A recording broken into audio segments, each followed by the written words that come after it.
Every once in a while, we like to take a few minutes here at Muscle Car of the Week and look at the videos that we've produced specifically as delivered on YouTube and try and see what people think are popular. So today, we're going to take another look at the top 10 Muscle Car of the Week videos as chosen by play counts purely on YouTube. Now, Muscle Car of the Week is incorporated into the V8 TV television episodes, which air nationally on 3 different TV networks, also on various social media platforms, but we don't really have a way to track the play counts on those. So these are specifically from the Muscle Car of the Week and V8 TV channels as shown on YouTube. And it's always interesting to see what people think are the most popular cars because sometimes you get surprised. So let's take a look at the top 10, starting with number 10, back from episode number 13, the 1970 Ford Mustang Boss 302. This is the medium blue car. This is a great car. It's one of my personal favorites. This one we learned after the fact isn't necessarily 100% stock. It's actually been lowered just a hair, but I think that really helps the aggressive appearance of this car. Of course, the Boss 302 was the street version of Ford's Trans Am racing Mustang. It's got a high revving 302 cubic inch V8. It's a Windsor block with high flowing Cleveland cylinder heads. These things had a factory rev limiter set around 7,100 RPM, so these things really wound high. Performance suspension, performance brakes, and not much else. A bunch of cool styling elements with stripes and color and wings, and it's a crowd favorite coming in at number 10. In the number 9 slot is a Dodge, a 1971 Dodge Challenger RT, powered by a 426 Hemi that you saw in episode number 38. This car is all business. It's black, it's got white stripes on it, of course the 426 Hemi. But one of the cool aspects about this particular car is it was sold new at Mr. Norm's Grand Spalding Dodge in Chicago, which was kind of the mecca for Dodge performance back in the day. We are big fans of this car as well, and a lot of people liked it, enough to make it a number 9 slot in our current top 10.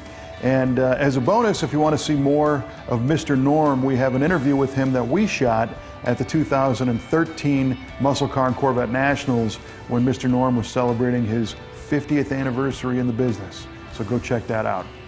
We've got another Dodge in the number 8 position on our top 10 list. This is a 1969 Dodge Daytona that we featured back in episode number 42. And this particular car is finished in yellow. It's got the signature Daytona elements with the nose cone and the high wing in the back. And it's powered by a 440 cubic inch plant with a single 4-barrel, and it's a very popular car in our top 10. You'll find that in episode number 42. The Dodge boys are very popular in our top 10, as number 7 is also a Dodge. This one is a 69 Charger.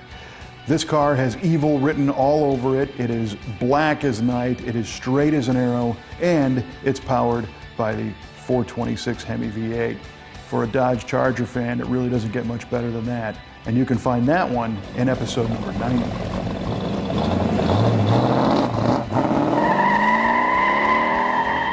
The Blue Oval guys are back in our number 6 position with a 1970 Ford Torino Super Cobra Jet car that is found in episode number 75.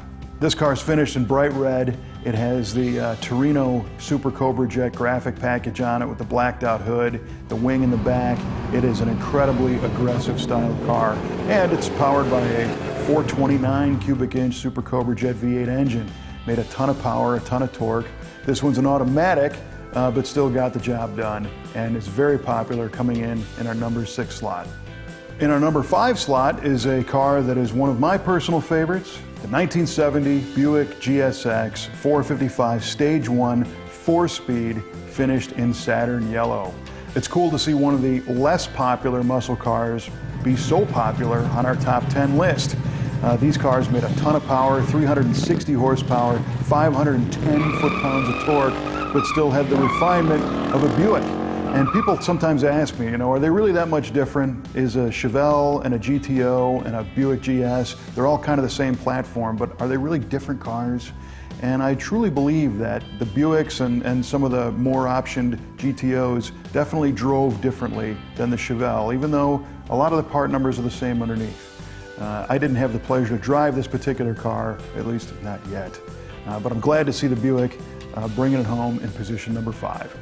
Moving up the ladder into the number 4 position is the 1970 and a half Pontiac Trans Am featuring the Ram Air 4 400 V8 engine. This is just an awesome car. It was the redesign of the Pontiac Firebird and the Trans Am for the 70 and a half model year. It's one of the best looking muscle cars of all time. This one is finished in polar white with the blue Trans Am stripe and the bright blue interior, which I think I even referenced in that first video back in episode number 3. You wouldn't think a blue interior would look good, but when you see this car, your mind has definitely changed. It's an awesome car, first from Pontiac in our top 10 list in the number 4 position. Down to the number 3 slot in our top 10, this is a Plymouth 1970 Plymouth Superbird that was featured originally way back in episode number 57 of Muscle Car of the Week. And this car is a ball of stories. First of all, the story of what the Superbird is. Again, another nose cone, high wing car designed for the NASCAR super speedways. And this car is powered by a 426 Hemi, and it was actually used as a getaway car from a robbery. So another cool story, even on top of the story of what the car is. You can go back and watch that again in episode number 57. In the number 2 slot, we've got kind of a sleeper in many ways. This is a Mercury.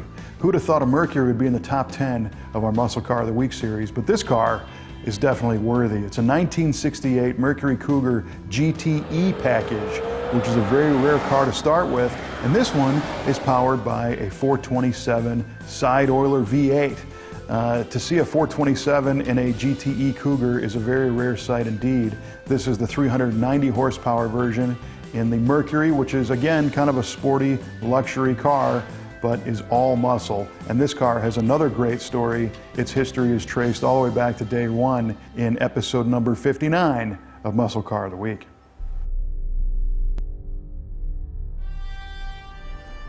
And in the number 1 slot in our informal YouTube tally of top 10 muscle cars and Muscle Car of the Week is the 1970 Ford Boss 429 Mustang. This car was actually in the number 1 slot the last time we did a top 10 tally, and it still has a commanding lead as far as the most view counts. And again, it's totally worthy of it. The Boss 429 is widely regarded as one of the most awesome muscle cars ever built. And that Boss 429 engine development story is pretty interesting. It was an engine designed to be raced in NASCAR, but to make it legal for NASCAR, they had to sell a certain number of them on the street, but they actually put it in a Mustang, which was not the car they raced in NASCAR. So it's a weird mix, but definitely not a weird car. Again, a very high-strung, powerful engine, kind of a hand-built car built by the team at CarCraft, and wearing grabber blue in this instance, in this Boss 429 Mustang from the Brothers Collection. You can revisit that car by looking up episode number 32 from Muscle Car of the Week, and that rounds out our top 10. You'll notice something interesting. We had no Chevrolet products in our top 10 this time.